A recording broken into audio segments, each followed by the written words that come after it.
Hey y'all, this is Charles with C Van Lawn Care. It's kind of rainy day blues today. The end of season, pouring down rain. Nothing I can do. I mean, there's water standing in the streets here where I live at. It's horrible. And it's supposed to go on for most of the week. Uh, it's kind of that third phase of the mowing season. Where everybody's starting to get burnt out, just ready for it to be over. Everybody's ready for a break, but then, the way this economy's been this year, the way everything's flip-flop. Here in the Midwest, we dealt with a lot of rain early in the season. It was hard for anybody to even set schedules for about half the year. We finally get out of all that and get into smooth sailing where we start making money. Then we went into this drought. And, just nobody really had a chance to save up any money. Nobody really had a chance to prepare for the winter time. I went through some issues here a while back. My small pickup, good on gas, got stolen. Kind of real bad ordeal for me. My F-250, it's a beast. It's got the big V10 Vortec in it. Pull anything you want down the road. No hesitation. Put a skid steer on the back of that thing, 80 mile an hour. Don't even know what's back there. Gas-wise, a little different. That thing won't pass a gas station. It's getting like 6 miles to the gallon. And for some of you that may see me in a few live videos, you've heard me talk about property preservation. All right, well, I got my regular lawn care business, and then I've got my contract for property preservation on foreclosed and pre-foreclosed homes. Well, this route covers it's a 500-mile route, and you got to have something good on gas. Well, another point about the F-250 is it's an old street department truck. It was the bare bones worker level truck. It was never even equipped with air conditioning. It's a hot, miserable ride. Beat your back up, hitting bumps and things going down the road. Don't pass gas stations. And when my Dakota four-wheel drive got stolen, it kind of stuck me to driving that all the time on this route and just eating me alive in fuel. Well, made a decision last week to get another truck. When my truck got stolen, some of my equipment got stolen. I had to almost start from the ground up. What they didn't take, they disabled. And I tried. I'm like, okay, it's coming up the end of the season. I'll make do for the rest of the year with a push mower. I'm 50 years old. That push mower was whooping me. It was just beating the brakes off of me. At one point, I was out running property preservation, and it took me an entire day to mow 4 properties. 3 of them were an acre, and they were scattered over a large distance, but I get paid good money to mow these yards. And by the time I finished the last one, I was so dehydrated and cramped up that I couldn't breathe. I couldn't catch my breath. I couldn't cough. My sides just felt like somebody had caved my rib cages in. It just hurt that bad. I couldn't, I called my wife. She put fuel in somebody else's vehicle so they could bring her to me so she could drive me home. I couldn't even get home. I was probably 30, 45 minutes from home. And I was done. I couldn't move. So I decided, you know what? I just can't work the rest of the year with a push mower. And I went on the hunt for a zero turn.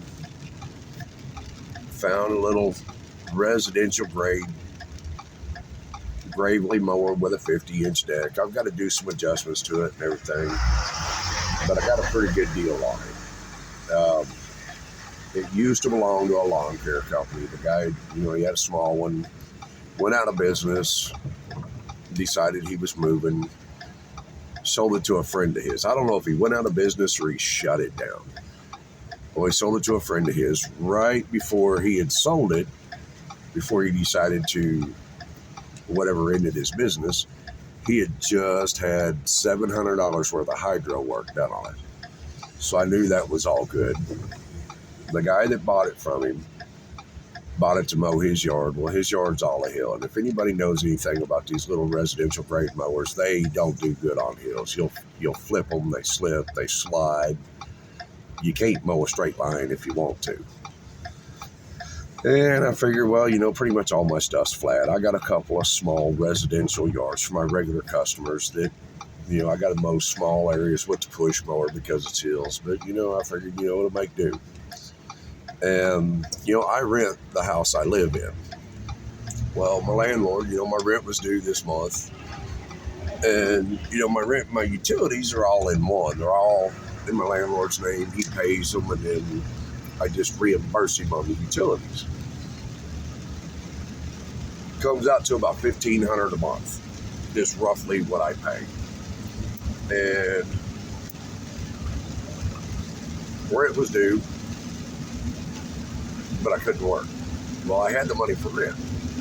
So I talked to him, and he's like, look, get taken care of. It makes no sense for you to be bottom up and not be able to work, because he said, you pay your rent this month and you can't pay it next month. He said, I'll work with you. Go get you a truck. Go get everything you need taken care of, and then we'll work on your rent. Well, I went and bought a truck. It was a $2,500 down payment, but after replacing equipment and all that stuff, I was broke. I had to get a temp tag because I didn't even have the money left to do tax, title, and license. And the dealership actually let me take the truck. I still owe $500. I got 14 days to give them $500, which I'll have that. I'll figure that out. I've got cash accounts. But in a situation like this, commercial accounts suck because you got to wait for your money. You can't get it. And, their accounting system, big business, they don't really care about your situation. Well, I went and bought my truck. My landlord calls last Friday evening, asked how we're, check how we're doing. He don't even live in state. He lives out by Las Vegas. And he calls, see how we're doing. We're telling him, we're doing okay. We're getting resituated, regrouped. We bought our new truck and all of that. And he said, well, what'd you get? My wife told him a 2010 F-150 crew cab. I figured crew cab, big enough I can, it gives me room to haul extra people to a job instead of the Dakota, which was a two-seater. I mean, it had a back seat, but you couldn't put nothing back there. You couldn't put nobody back there. Or my F-250, which is a regular cab, and 3 people will fit, but you're cramped. And he says, so what'd you pay for it? We told him, well, it's a total of $3,000 down. They accepted $2,500, let us take the truck. But we got to take them the other $500 within 14 days. Well, then he just gets irate and tells us that he figured we was going to get a $500 truck. In today's world, a $500 truck, chances in it is it's probably not even going to run. And if it does, with what I do, it's going to last a week or two. I mean, it just was not a reality. I don't know if you guys can hear this pouring down rain or not, but it is raining its ass off. But so he decides to tell us, and our lease is up. We're on month to month. He decides to tell us, well, you got till Sunday to either have me my rent and utilities or start packing and get out. All because he doesn't understand trucks. He doesn't understand the cost of a truck. And so me and my wife, we've been thinking about we've been thinking about for a while now, downsizing, going to camper living, just simpler life. I mean, it doesn't affect my lawn care. Granted, in the wintertime, I may have to keep my lawn care equipment in a storage unit, something like that. But, other than that, it doesn't affect us. I mean, it's cheaper living, simpler living, and that's kind of what we wanted. Well, we've been passively looking at campers and stuff, but just not, digging in, just every day looking. Well, when my landlord pulled this on us, we decided it's time to go ahead and make that move. We'll put everything in storage, all of our furniture stuff, because we're never planning on moving back into a regular house. So all of our furniture, of course, we've got all 50 and 60-inch TVs, flat screens, too big for a camper. All that stuff's we're just going to sell it all. I mean, there's no reason for it. But we think we found a camper. We're getting ready. We're going to move to a new town. For the rest of this season, I'll come back to the town I live in and mow. I mean, account-wise, it's not a massive amount of accounts, but I make good money on them because I've got them dialed in on the price. And I'll come back down the rest of the year and mow these yards. I thought about selling around off, but it's coming up to the end of the year. Nobody wants to buy lawn care accounts that they're not going to make any money on. It's just nobody wants to do that. I did it last year, and I took a huge hit by doing it. I mean, I put all that money in and then spent the winter I had to go get a winter job because I had nothing to live on. So I figure I'll work it for the rest of the year. Come spring, I'll come back to this town and continue to work it for a while. But then if my son decides, because he's talking about staying here in this town, if he decides that he doesn't want to do it, I will go ahead and put the accounts up for sale, sell them off, try to get something out of them. But I'll be living, the town I'm looking at moving to, I'll be living probably 45 minutes from here. And it just makes no sense to drive back and forth to this town all the time to mow accounts. I mean, I've got some nice accounts too. I've got my property preservation that even when the mowing season stops, I'm still going to make money. I still have a weekly income. But it's not going to be an income that's going to allow me to save up money and start over next year. Which, I mean, that's what I'm going to do. I'm going to be, for regular lawn care, I'm going to be starting completely over from scratch.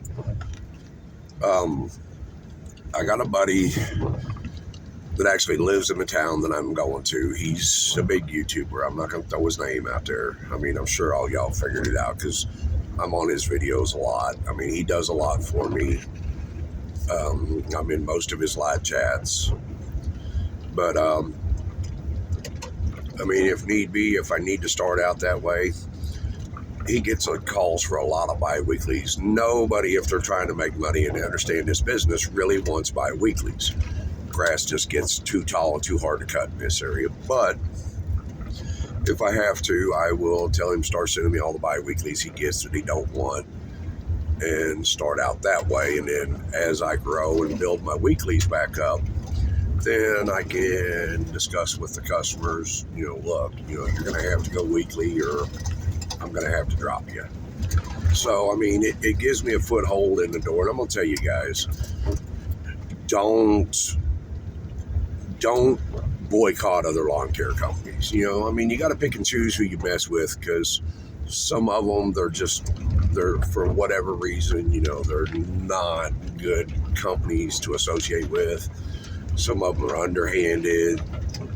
Some of them just do crap work, and you don't want to get lumped into that category. But as a general rule, do not turn your back on other lawn care companies. Get to know them. I mean, when I started my business 4 years ago, because of the fact that I knew people that owned other lawn care businesses, I kind of had a leg up on most people that were trying to start out.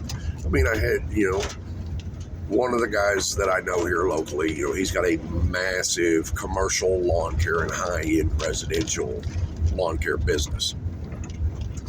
All the small stuff, regular size yards, average yards, he didn't want. So he would send them to me. Another buddy of mine, well, I wouldn't say buddy, but acquaintance, might as well say a business acquaintance. He had a lawn care business, but then he started a real estate agency. Well, he was continuing to mow the yards he had, but he wasn't trying to pick up any more. So he would send all of those jobs to me, and both of them, when they would get calls for odd stuff that they didn't do, they would send that to me. So, I mean, I kind of had that advantage over some of these guys because I had business being thrown at me. And it helped. I mean, it made a big difference in how I was able to work. I was actually able to make money from the start. And so don't turn your back on other lawn care companies. Don't ignore them. Don't shun them, boycott them. Don't do none of that. Because believe me, guys, it pays. It's to your advantage. Because lawn care companies pass business back and forth, for various reasons.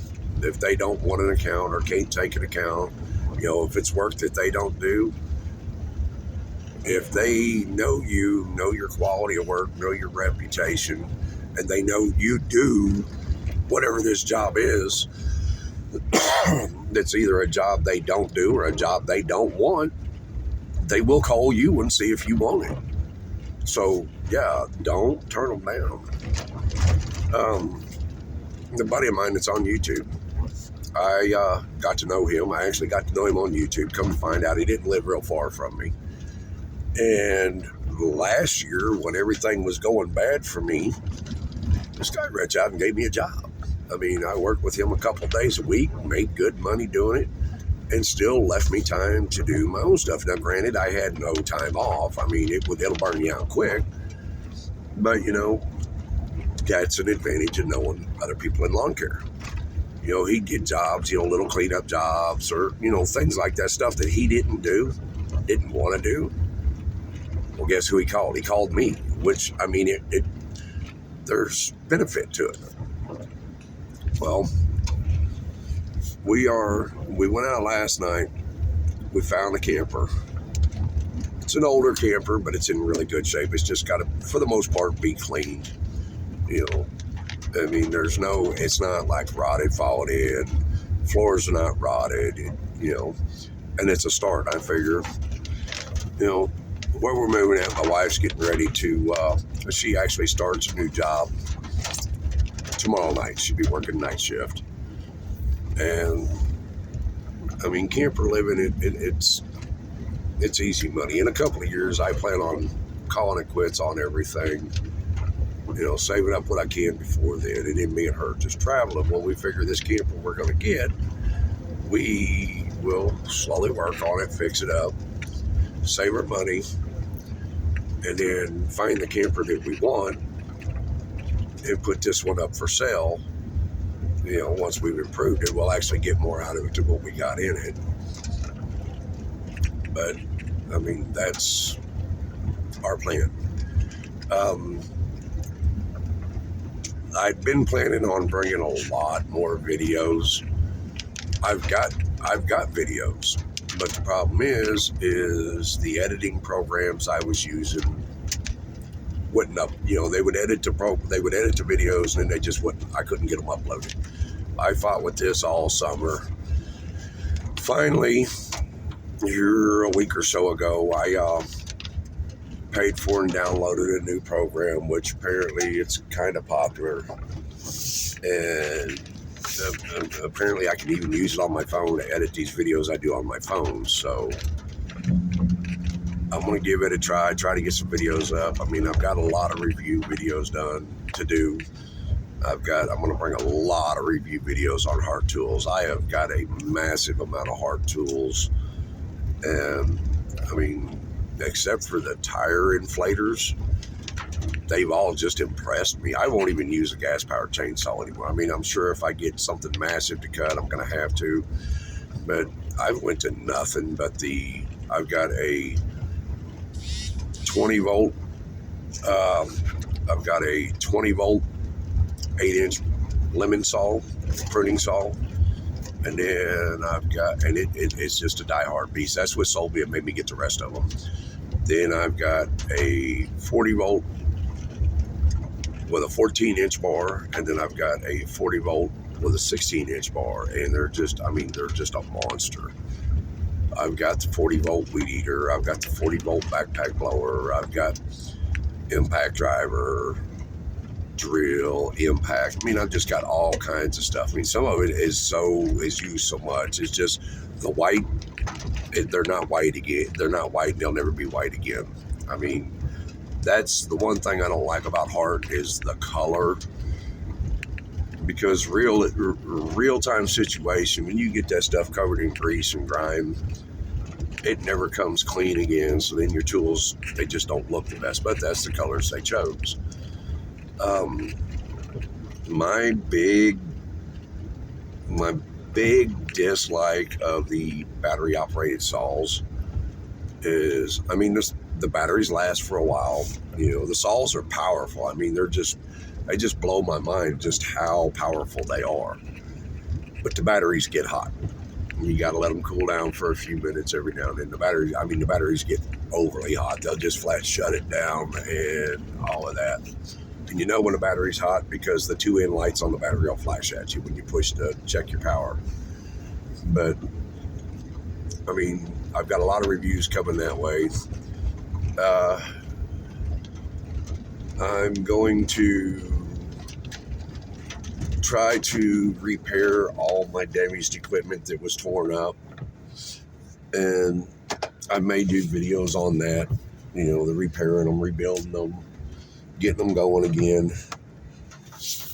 And I mean, if that works out, I mean, there'll be used mowers, but if all of that works out, I could possibly start next year with 3 mowers, 2 50s and a 60. I mean, that's a decent little mower setup.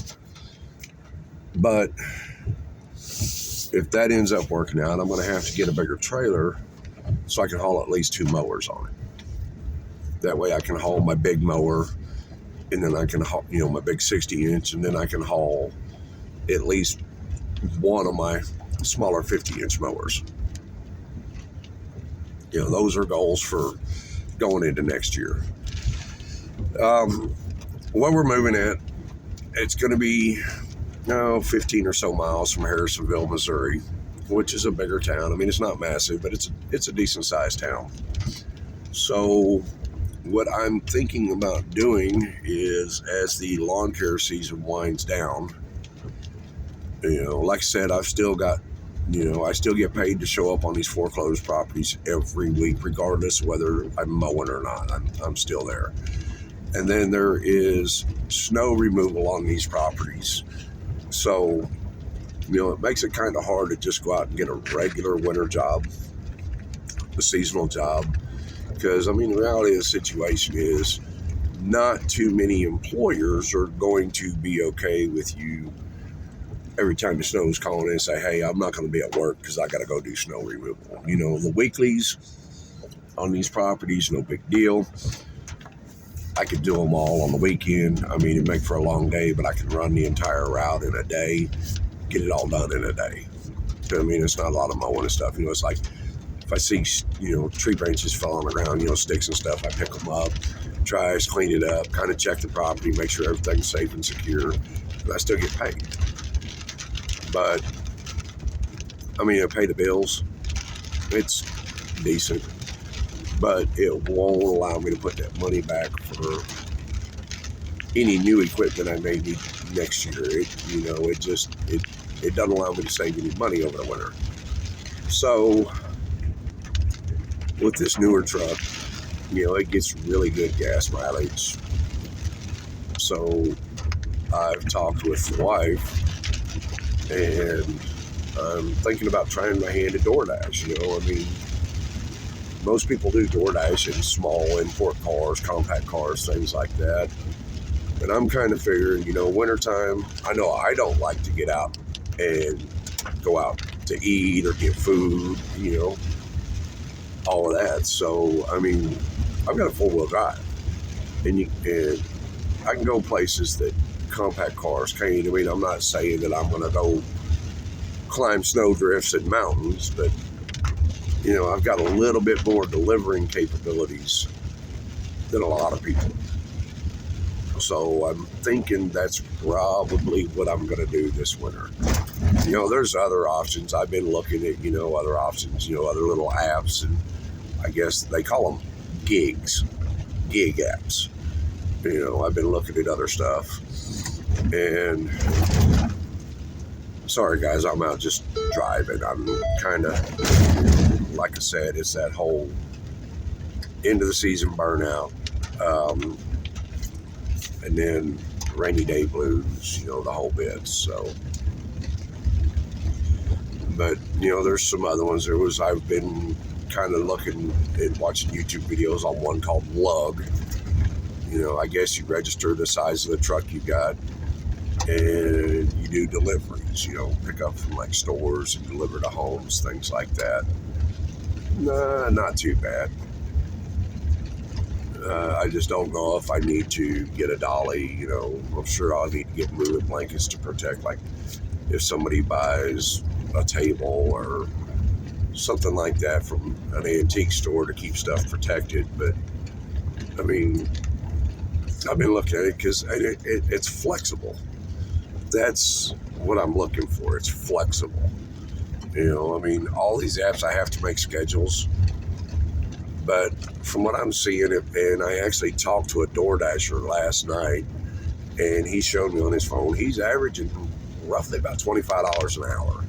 I mean, last week, he showed me his account. Last week, 36.17 hours. He made like $987. Now, granted, you got to take fuel costs and all that out of that, but that's still a pretty decent income. And I mean, that will allow me to do my regular business and have that flexible schedule. And I was like, do you have to set a schedule, or can you just log in when you're ready to work and log back out? He said, no, you have to set a schedule. He said, but let me show you something. So he showed me how it works. He's got his schedule scheduled, his time slots. And he's like, if you can't work, he said, do this. And he just held the screen and brought up and asked if he wanted to delete it. And he deleted it. He don't get in trouble for it. He just don't work during that time.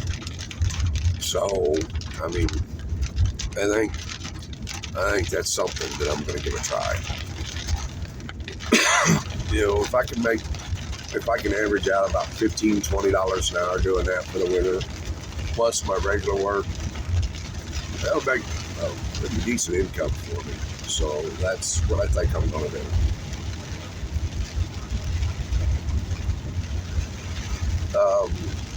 Here in just a second, when I get down here to this turnaround, I'm going to have to pause the video for a minute, and then I'll be back. I hit some bumps on this gravel road, and now my tire pressure's on. It's telling me tire pressure sensor fault. I don't know. I mean, first I'll try to shut the truck off and see if it resets it. If not, I'm going to get out and check tires real quick. So we'll figure all that out. I've never been a big fan of newer trucks. I've always just liked the old, just get it and go truck. But, I mean, I've had this truck less than a week, and I'm getting old. I've got a lot of, the health issues are not the best, and, the old body's been beat up, arthritis and all that. This truck's actually kind of growing on me. It's fancy. It's got bells and whistles and dingers and dings and all that I just have no clue about. So, I'm learning.